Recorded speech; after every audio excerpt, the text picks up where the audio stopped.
If you're a college student today, you know the list of required stuff for your classes is, well, it's changing. We're not just talking about heavy textbooks anymore. We're talking about digital learning platforms. These things are your homework portal, your testing center, and your gradebook, all rolled into one.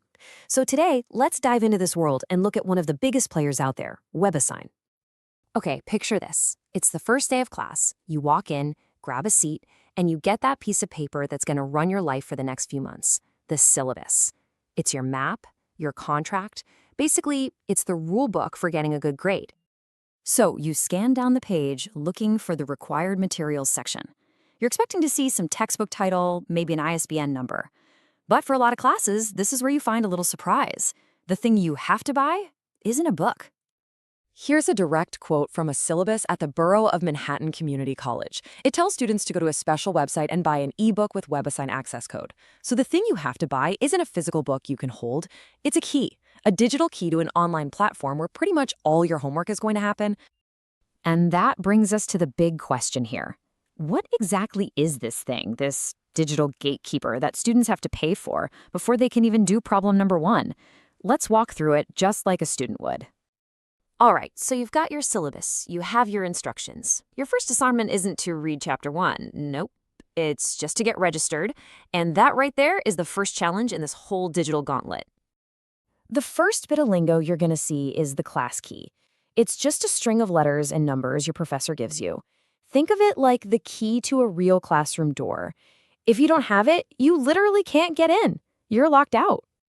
And as you can see, the whole process is a bit more than just clicking a button. You've got to go to the website, punch in that class key, make sure it's the right professor in class, create a whole new account, and only then, after all that, you get to the final step, the paywall. This is where you either type in that access code you bought, or, you guessed it, you get out your credit card. But here's where it gets kind of weird. The price, well, it's not exactly set in stone. The amount a student pays can actually change a lot depending on where and how they decide to buy it. Just look at this. This comes straight from BMCC's own help documents. If you follow the syllabus exactly and go to that special microsite, it's about $55. But what if you just search for it on the main Cengage website? Boom, $65. And if you just follow the links during registration and buy it straight from WebAssign's own site, $75. That's a $20 difference just for clicking the wrong link. Okay, so let's say you figured out the pricing maze, you've paid up, and you are finally in. What is it actually like to do your homework inside this machine? We're looking at a real calculus assignment from BMCC. This is what the student sees. You've got the problem, a few boxes to type in your answers, and your score right there on the side. The homework asks the student to take a look at this function. And, this is a super classic problem you'd see in any Calc 1 course. It's all about understanding the concept of limits. So the software asks a very specific question. The student's job is to figure out the limit and then just type the final answer right into that box. And notice, there's no room here to show your work. It's all about getting that one correct answer. The student types in negative infinity, hit submit, and bam, instant feedback. A little green check mark pops up, and that right there is one of the biggest selling points. You know immediately if you got it right or wrong. For learning, that can be a really powerful thing. So that's what it's like for the student. But to really understand why these platforms are everywhere, you have to pull back the curtain and see what the professor sees. I mean, this is the big question, right? If it can be confusing and kind of pricey for students, what's the big payoff? Why do so many colleges and professors choose to use it? The answer, in 2 words, is efficiency and control. According to Cengage, the company that owns WebAssign, instructors get this incredibly powerful dashboard. They get pre-made homework assignments, they can see analytics on which students are struggling, and maybe the biggest thing of all, an automatic grading engine that saves them just a mountain of time. But it's not just about grading homework. There's another huge problem these platforms are built to solve, a problem that's become a really big deal with so much online learning, and that is, how do you stop students from cheating? WebAssign basically has an entire arsenal of tools for this.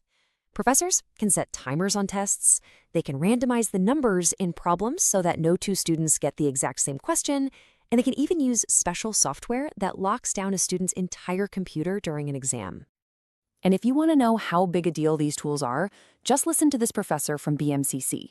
He says the platform makes him unstoppable. So from his side of the screen, this thing isn't a barrier at all. It's a tool that lets him manage a huge class in a way he just couldn't otherwise. Okay, so we've seen these two totally different sides of the coin. The student who has to navigate this whole required system, and the instructor who's using this really powerful teaching tool. Let's try to bring it all together and give this thing a final grade. When you get right down to it, platforms like this aren't really good or bad. They're a tech solution to a massive logistical problem. How in the world do you teach subjects like math and science to hundreds, sometimes thousands of students at once? And nothing really captures the debate better than this. These are two real syllabi for the exact same class at the exact same college. One professor chooses the power and features of WebAssign, and it costs students $53. The other professor chooses a free open-source textbook that students can just download. It's a perfect snapshot of the choice: advanced tools versus free access.